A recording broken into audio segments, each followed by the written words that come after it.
Manager, and Mr. Mayor and Council for this time today. And this is a follow-up, as the Manager said, on our presentation we made in November.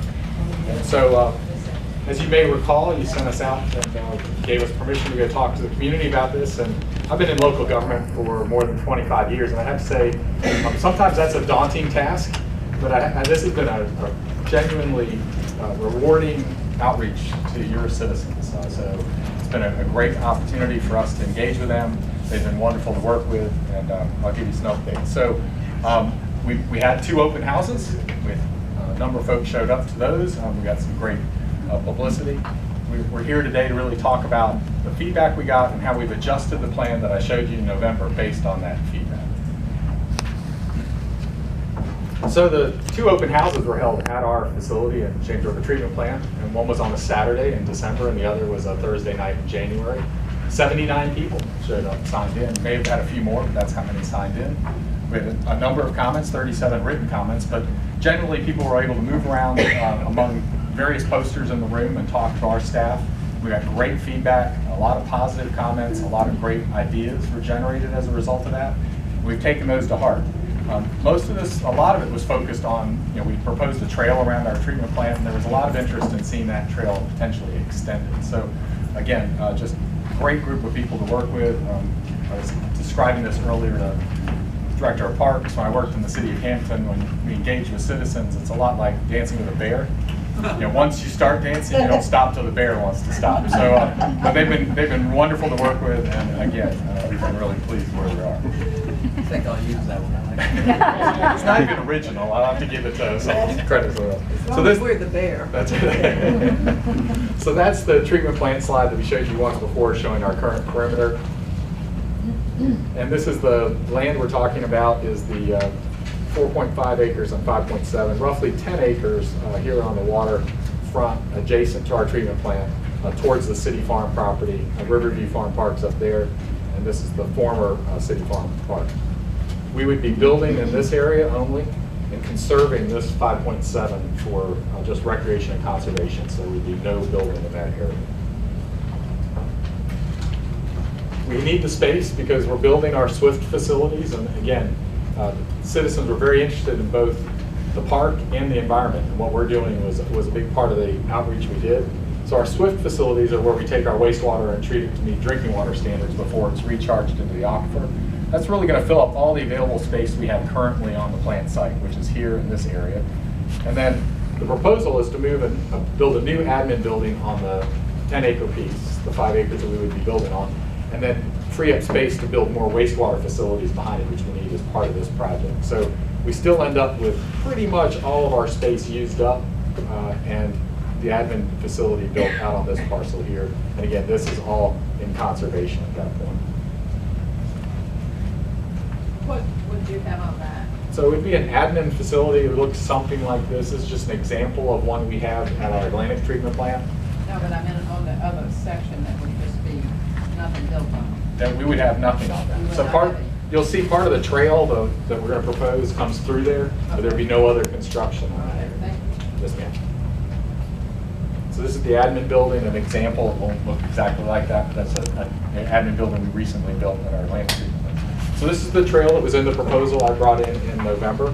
And again, it's a combination of elevated boardwalk, on-grade trail, and it would wrap around our treatment plant. It would be in a dedicated easement back to the city to have a recreation easement along that whole property. And the city would actually, we would build it, but you would operate it as part of one of your park's facilities.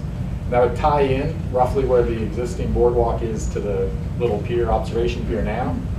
We take it back up and bring it around to a trailhead area somewhere in this vicinity. This is the property we'd be building on. This is close to your existing visitor center in that area, and you'll see that on the next slide. So that remains unchanged, essentially. We had a lot of feedback, a lot of positive feedback on this concept of building the trail around our treatment plant. But what changed was there was a lot of discussion about adding more trail. And so we need some well sites, and we'll talk about this, but this is the proposed shoreline trail that we've proposed to be included in this deal. So we would be providing that trail, building that trail to city specs, and once again, that would be on city-owned property, the city park facility owned and operated by the city when we were finished. The concept was originally to take it just to the marina. We think this is a pretty challenging piece to build. We've walked that now and think we've shown it as purple, as that one may have to fall out. We're not sure we're going to be able to make that full connection. We're going to do everything we can to make that happen. But we did circle the trail back along the edge of the tree line, bring it back here, and brought it up to reconnect it to the Riverview Farm Park trails. And we brought it back down here to connect to this trailhead. And so it looks like everything ties together very nicely. You get a nice trail, big continuation of your existing trails. You've got some wonderful facilities for trails in the city of Newport News already with the Nolan Trail. You've got a nice trail along 16th Street down in East End on the Hampton Roads. This just adds to that wonderful trail system you've got. Really makes a great trail system along the riverfront. And so we've gotten a lot of support. This has been developed largely from citizen input. Yes, sir. How long roughly is it? I think we end up with another half a mile, a little more than half a mile on that trail. So when you start from here, it's more than a mile to get all the way back to here. So you're adding a full mile. If we take that loop from there to there, it was a little under a mile.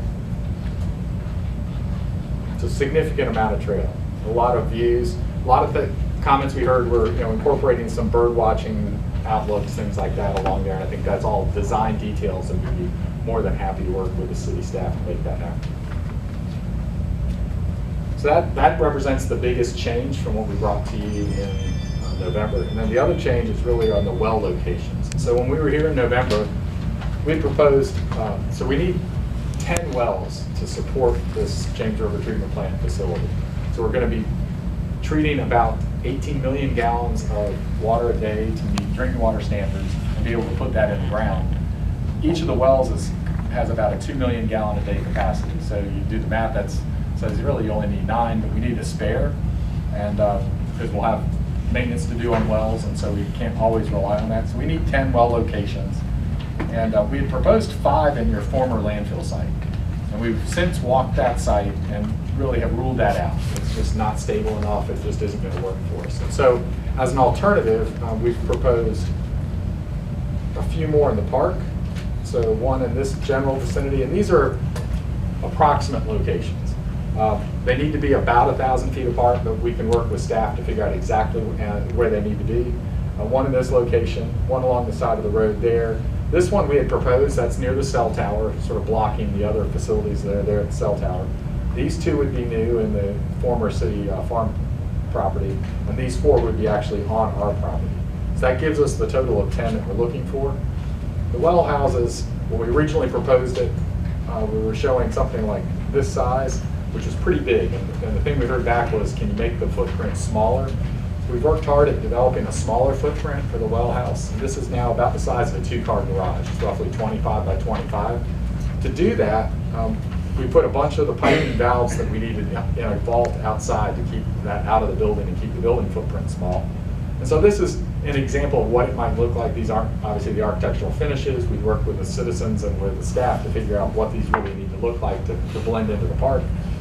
And the ability to add some additional features to each of these well houses depending on where it is in the park. So we could add a bathroom or bathrooms to the side, and these would have their own piped water. These would not be dependent on our recycled water. This would be city water coming to these restaurant facilities.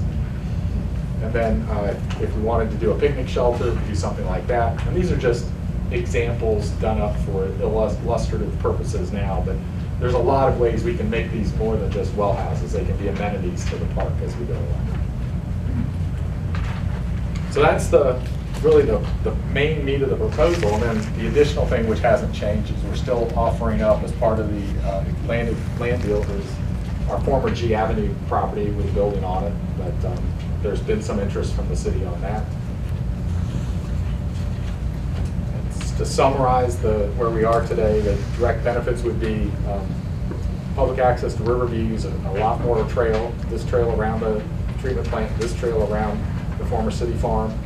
The administration building we're building, we would have meeting space, and basically conference room that's set up and designed for community use in the evenings, and we'd have it scheduled and staffed, but work all those details out on how that room is reserved, but that would provide some meeting space for a conference room that seats about 30.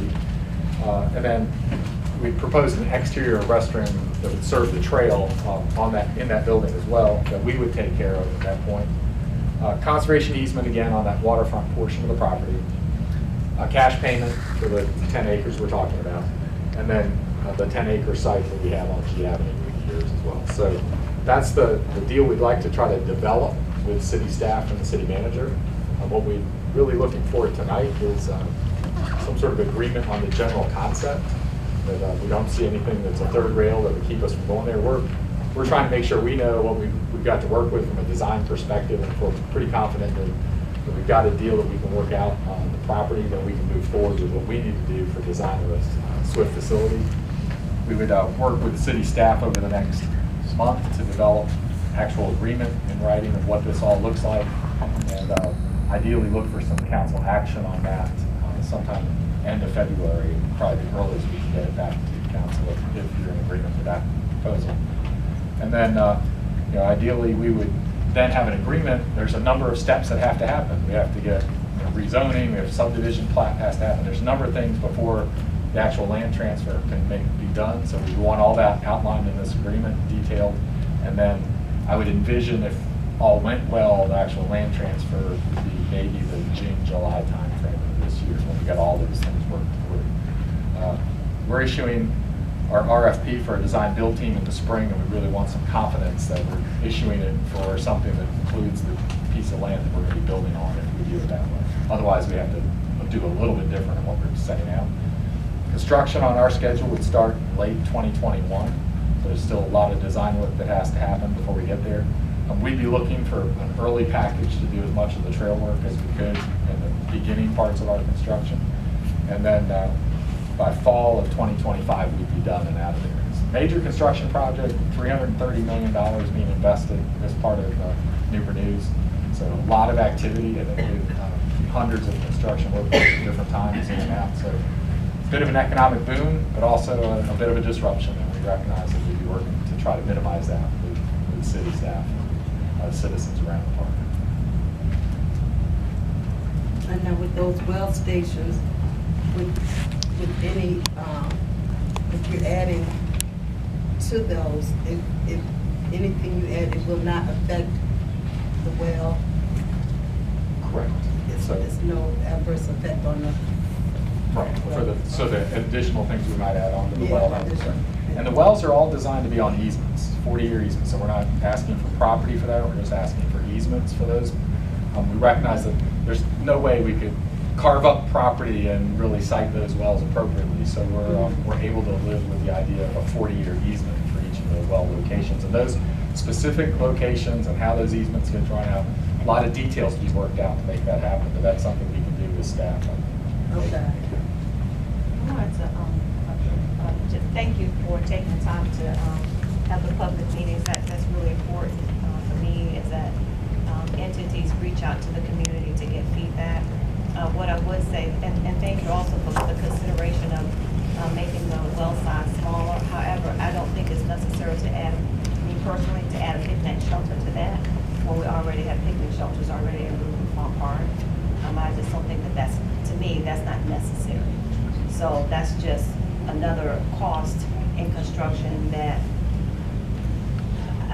whether you do it, redo it, whatever, I just don't think that's necessary, because I think that's another piece that does it now become responsibility of Park and Rec to keep that shelter as they would the other shelters. Well, just remember though, the next phase that I'm going to be coming back with a recommendation, which is to master plan that area. And there may be additional picnic shelters, those kinds of things that need to be included, that this might fit into. I'm not necessarily saying at this point, I don't think we're at the point to say it's a picnic shelter, it's a restroom. You know, I don't think we know that, but going forward, we're going to be master planning the whole area to energize it, as we talked about, get some other activity out there and some other recreational opportunities. So, well, I don't think that's good, that's fine. I just don't think it needs to be attached to this. gotcha. And if in the master plan, as we do that, then let's look at the master plan to include that, but not necessarily attached to this particular project. And I think, and I don't disagree, it'll depend on how it plays out. Part of the conversation, depending on how proximity to the trail, there might be an opportunity to do some kind of what was it called? Like Yeah, seating. some type of rest station where people can sit, and maybe there's some graphics about the history or something, and a table if somebody's walking and they want. It all depends on proximity and where they're sited. We're gonna be looking at that very, very closely. Well, what he showed, it did not show that the well was close to the walking trail. Am I missing that? No, there actually are. The 10 of them, all of them are close to the No, walking trail? not all of them. So That's so what the I'm point saying. is, where it makes sense and where there's a desire, we're willing to do this. And I think it's a That's what I'm staff saying. design piece. So they wouldn't all have it. It would be Okay. where it makes sense. And Yeah, and 'cause only I if. mean, I don't want to be in the woods. and No, you're right. showing We're- stuff. And we're only, I wouldn't envision that all of them or even, will have any amenity, just in certain places where it makes a lot of Might sense make and sense. where the city staff and park users really would get some benefit from it. We're not just gonna throw them on there, but that's a great point. Yeah, and to your point, Michael and I had talked earlier, the last thing we would want, that we have to maintain is a bathroom out there somewhere. Exactly. So that's the kind, but we'll take a look at all of that. As Ted mentioned, there's still a lot of work that we have to do. We have to have a lot of discussions. We've even talked about the sites, they're flexible on those. Michael and some of his staff will get with their staff, they'll walk the site, try to learn. We've already have some ideas where there's some berms, you might be able to partially camouflage them to a certain degree. We obviously would work with them on the look of it. And where we are now is we need some direction, a head nod from council. If this is something you want us to pursue, if you could let me know to go ahead and enter into those discussions to try and get to that agreement with HRSD, but they don't want, we don't have those discussions if it's not something that council is interested in doing. So what we would like to do, if you feel you're ready at this point, is to get that head nod to say, yes, city manager, work with them and come back. You're obviously gonna see it a number of times more. As Ted mentioned, there's rezonings, there's site plan, there's a lot of other activity. The agreement itself would come back to you, the sale would come back to you. Yeah, but I like that. I mean, thank you for the public that, you talked about you extending it and coming back around. That's great, so thank you so much. Yeah, it wasn't our idea. And we thank the residents. Yeah, definitely. Well, Madam City Manager, I am nodding. Sir.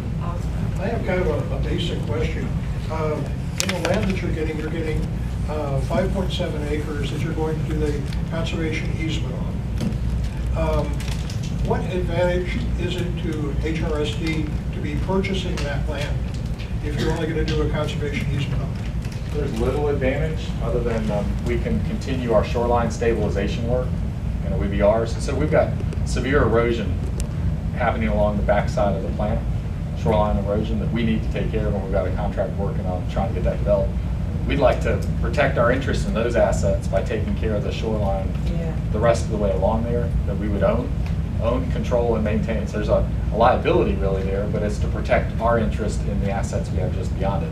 We recognize almost none of that's buildable anyway. I mean, it sounds noble to put in a conservation easement. There's nothing noble about that. We can't really build there anyway, but we can do shoreline protection to make sure that the investment we make on the shoreline that is really getting close to our existing assets is protected going forward. So that was the reason we put that forward. Any other comments? And I don't think it got mentioned, but one of the things that we had talked about for the easements for the well, they have proposed fees for that, and whether it's taken, on an annual basis or a flat sum, that has been discussed. So the easements for the well will be compensated Compensated for money. from HRSD. We'd be paying compensation for the well site They easements. would be paying, And yeah. we're willing to work the deal out in the agreement, whether that's a lump sum up front or an annual fee for those easements over the 40 years. Do I see heads nodding? Nice. I think you see heads nodding. Thank you very much, Thank Mr. you. Mayor. Thank you, council. I really appreciate it. And again, it's been a wonderful experience working with your citizens. Thank you so much. And thank you for working with us. Bye-bye.